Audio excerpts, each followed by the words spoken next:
지방로의 시간 여행에서는 지역의 인구 감소, 지역 소멸 문제를 그 옛날에도 겪었는지, 그렇다면 어떻게 해결해 왔는지 역사를 통해서 살펴보고 있는데요. 오늘은 그 연장선상에서 관광과 꽃놀이를 주제로 시간 여행을 떠나볼까 합니다. 네. 요즘 어때 코너에 출연하셨던 박길선 청년농부 기억하시죠? 네네. 벚꽃 축제가 축소되기 전에 함께 축제를 준비했던 일원이시거든요. 예. 여기 작천정 벚꽃길이 일제강점기 독립운동가들에 의해 심어졌다는데 알아봐 주시면 좋겠어요. 이렇게 의견을 주셔서 내용을 준비하게 됐습니다. 실제로 작천정 벚꽃길은 1930년대 조성이 됐고요. 다양한 매체에서 벚꽃길 일대가 일제강점기 언양, 삼남, 상북 지역 독립운동 중심지고 독립운동가들이 일본 경찰의 의심을 피하려고 벚꽃나무를 심었다. 이런 유래가 전해지고 있습니다. 그래서 이 유래에 대해서 조금 더 자세히 탐구를 해보는 시간을 가지는 게 좋겠어요. 예. 1930년대 조성이 된 거면 100년이 조금 못 되는 그런 길이네요. 그러면 네. 한 일제 강점기 네. 이때부터 존재했던 거.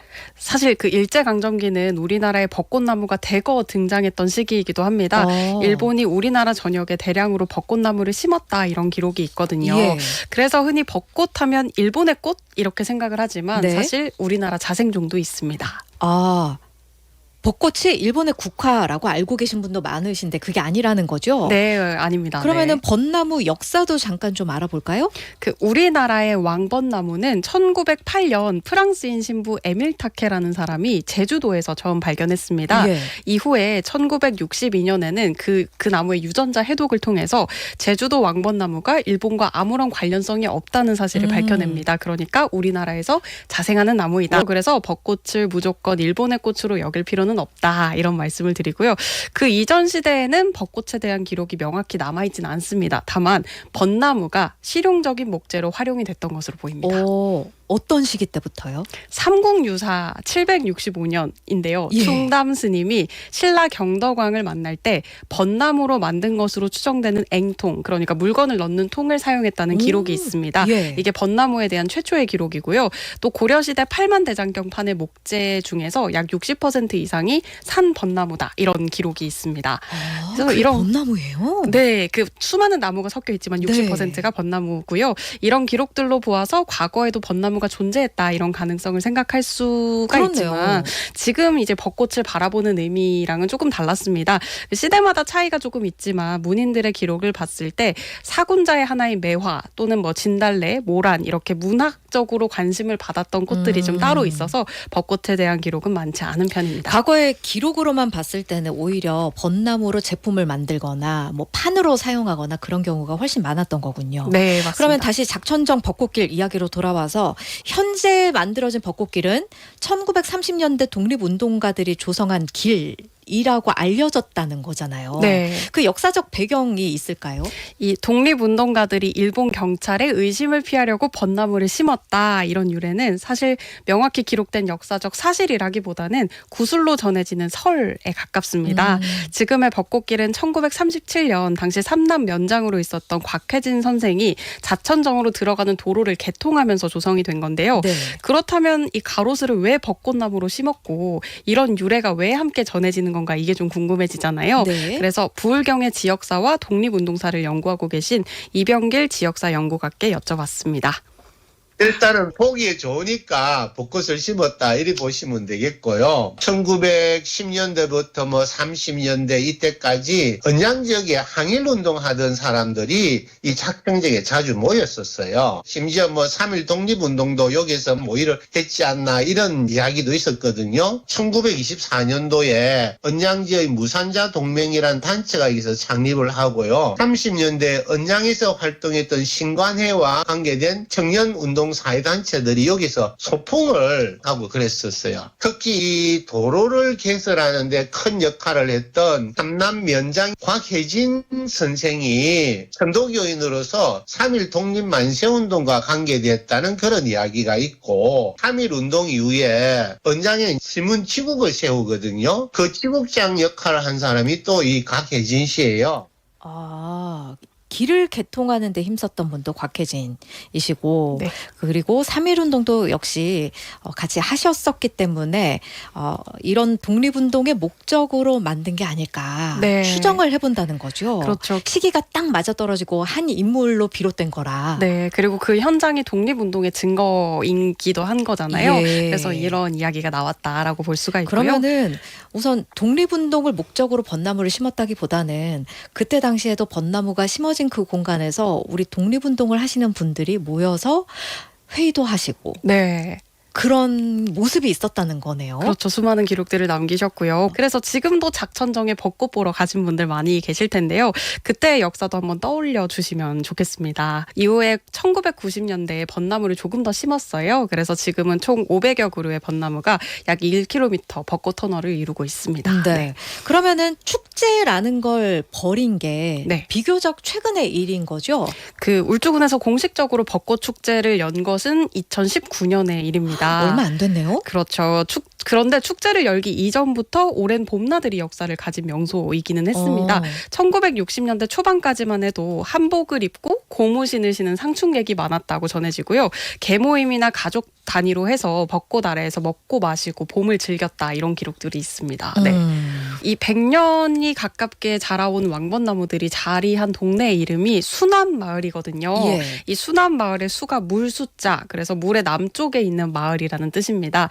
그 물이 우리가 잘 알고 있는 그 작천정 앞을 흐르고 있는 작괴천인데요. 오.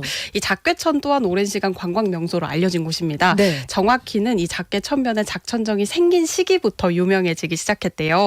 이 작천정 벚꽃길이 생겨난 이유도 사실은 이 작천정 작괴천으로 가는 관광객의 편의를 위해서였다고 합니다. 이병길 지역사 연구가께 계속 들어보겠습니다. 원래 작천정은 1902년도에 언양군수였던 최시명에 의해서 건설이 되었어요. 작천정이 생기고 나니까 전국에서 유명한 풍요의 장소가 됐었어요. 그래서 시인들도 와서 시를 짓기도 하고 인근 지역의 학생들은 소풍을 오기도 하고 심지어 일제시대 때 명성고적 탐방을 하던 사람들이 홍도사와 언양 작천정을 꼭 들러가지고 경주로 가기도 했었어요. 그 정도로 작천정이 전국적으로 유명한 지역이었는데도 불구하고 차로 갈 수 있는 길이 없었어요. 길을 내기 위해서 준비를 하는 과정에서 이제 도로가 생기게 되었던 거죠. 그러니까 원래 작괴천이 아름다워서 굉장히 유명하긴 했습니다만 작천정이라는 정자가 생기면서 더 폭발적으로 사람들이 찾기 시작했다 이런 말씀이시네요. 네, 그 작천정이 1902년에 생겼다고요? 네. 그러면 대한제국 요 시기? 네, 맞습니다. 사실 작괴천의 정자를 만들어 보자 이런 의견이 나온 건 그보다 8년 앞선 1894년 고종제위 31년이 되는 오. 시기였습니다. 당시에 언양 현감이었던 정긍조라는 사람이 네. 지역 선비들과 시회를 열어서 정자를 우리 만들어 볼까 이런 제안을 했는데 와. 곧 다른 곳으로 부임을 하셨어요. 그래서 무산이 되었고요. 1898년에 언양 군수로 부임을 했던 최시명이 공사를 시작을 해서 이게 1902년이 되어서야 완공이 된 겁니다. 이게 오늘날 왜 자치단체장이 지역민들한테 우리 울산에 이런 거 한번 지어봅시다 이렇게 제안하고 마침내 실현한 그런 모양새네요. 네, 맞아요. 사실 그 전까지만 해도 울산 사람들만 아름아름 알고 있는 그런 어. 천이었는데 말씀드린 것처럼 작천정이 생기면서 전국적으로 유명해진 거거든요. 그렇군요. 네. 정자가 생기고 나서 많이 찾게 됐는데 네. 1919년에 조선 총독부가 토지 측량을 할 때 작괴천 북쪽의 임야랑 작천정이 개인의 명의로 등기가 됐거든요. 예. 그래서 이후로 울산의 부호로 알려진 김홍조라는 사람이 이걸 사들여서 이 작천정이 있는 곳을 사유화하려고 했었는데요. 예. 1926년에 아까 말씀드린 곽혜진을 비롯해서 천도교인들이 긴 설득을 해서 이것을 막았습니다. 우와. 그리고 이곳으로 가는 진출로를 넓히기 위해서 지금의 벚꽃길이 만들어진 거예요.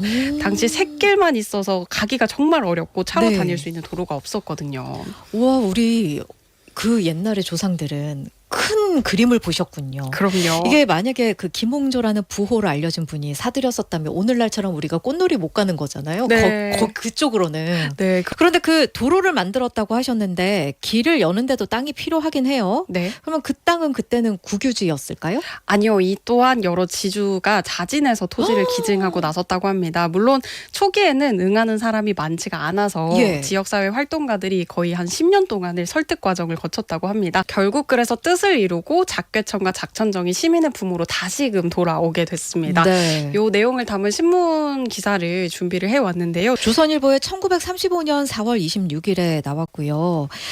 경남 언양 작천정은 예부터 언양 지방의 유일한 공원일 뿐만 아니라 아름답고 깨끗함은 사상 사람의 회자가 되어 왔습니다. 뭐 이렇게 신문에 쫙 있고요. 그리고 그 기부한 분들. 성함이 쭉 나와 그러니까요. 있죠. 이게 명칭이 다음과 같다 하면서 이렇게 한자로 명칭이 적혀 있고요. 이런 식으로 지켜온 곳이다라는 것도 좀 알 수가 있습니다. 이 명함의 후손들은 아이고 조상님 하시겠어요. 네. 그럴 수도 있겠죠. 그러면은 네. 지금 보이는 우리 작천정과 작괴천의 모습이 옛날 그대로 이어지는 걸까요? 작천정 같은 경우에는 현재 건물은 2005년에 중건된 모습입니다. 아. 여러 차례 증수를 거치면서 유지가 되기는 했지만 구조적인 안정성이나 미관을 위해서 재건을 해야만 했던 것으로 좀 예상이 되고 있습니다. 그러면 작괴천 바위에 보면 네. 글도 꽤 많이 새겨져 있단 말이에요. 네. 그건 뭘까요? 사실 이 작괴천이 이름 자체가요. 수백 평에 달하는 바위가 물살에 의해서 깎여서 이렇게 움푹 파인 모양이 술잔을 걸어둔 것과 같다라고 해서 작괴천 이렇게 불리는 거거든요. 네. 과거 선비들도 이곳에서 이렇게 풍류를 많이 즐겼습니다. 자연의 아름다움을 감상하면서 시를 짓기도 하고 또 주변 바위에는 수많은 그 시인 묵객들이 글씨를 직접 이렇게 남겼었어요. 그 기록들입니다. 네. 저는 그런데 궁금한 게 왜 바위에다가 글씨를 이렇게 새겼을까? 네. 그 점도 궁금하거든요. 그런 문화를 좀 찾아보니까 예. 각자라고 불리는 문화가 있었습니다. 아, 그 문화가 또 있었군요. 네, 글자를 새긴다라는 의미인데요. 정과 망치를 이용해서 바위에 한 글자 한 글자 정성스럽게 글씨를 새기는 문화였습니다. 이건 단순히 글씨를 남기는 것을 넘어서 자기의 사상과 감정을 표현하기도 하고 후세에 어떤 메시지를 전하겠다 하는 그런 중요한 수단으로 전해지고 있는데요. 네. 요즘 말로 이 선비들의 관광 필수 코스 중에 하나였다고 합니다. 이외에도 계곡에 발을 담그는 탁족을 한다거나 산속에서 그냥 책을 읽으면서 학문에 정진하는 분도 계셨고요. 자연 속에서 깨달음을 얻었다 이런 기록들이 참 많이 남아 있습니다. 그때 그 풍경이 그러면 물에 발을 담그고 편안하게 쉬는 선비들의 모습도 있었을 테고 정과 망치를 들고 와서 누군가는 어느 한 구석에서 계속해서 글자를 새기는 분들도 있었겠네요. 작괴천의 바위 글씨 중에 내용은 어떤 게 있었을까요? 그 작괴천 바위들이 노천 한시 전시장이라고도 불립니다. 시와 글씨 또 이름들이 많이 새겨져 있는데요. 특히 일제강점기에는 독립에 대한 염원을 담은 내용도 바위 글씨로 새기기도 했습니다. 그렇군요. 이게 언젠가부터 제가 뉴스를 전해드리잖아요. 네. 언양 작천정 인근의 상권 갈등, 뭐 또 축제 소식들 이런 것들로만 다뤄졌었는데 그 공간의 역사에 대한 이야기를 듣게 되니까 또 다르게 보이긴 하네요.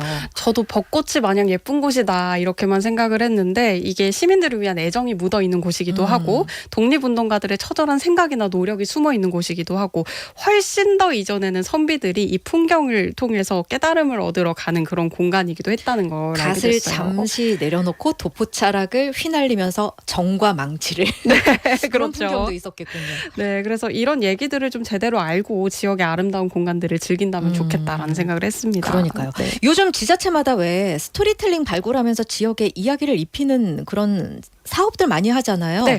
울산이 얼마나 그 역사와 문화가 풍부한 지역인지 새삼 깨닫게 되는 그런 시간이기도 합니다. 네. 역사 제대로 알고 스토리에 상상력까지 입히는 공간이 잘 마련된다면 지금 작천정 물론 유명합니다만 더 많은 사람들이 찾을 수 있지 않을까. 네. 그러면은 생활 인구도 자연스럽게 늘지 않을까 그런 생각이 드네요. 그런 의미에서 청취자 여러분들도 우리 지역 역사에 조금 더 관심을 가져주시면 좋겠고요. 함께 풀어가고 싶은 이야기들이 있다면 문자나 댓글 홈페이지 게시판을 통해 추천을 해주시면 이렇게 또 풀어가보도록 하겠습니다. 예. 네. 지금 저희 청취자께서 무속인들이 새긴 건 줄 알았어요. 잘못 알고 계신 분들도 있으셨단 말이에요. 네. 예. 이게 그 옛날 선비들이 새긴 거라는 거, 네, 다시 말씀드리고요. 다음 주에는 지역 화폐의 역사 이야기로 돌아오도록 하겠습니다.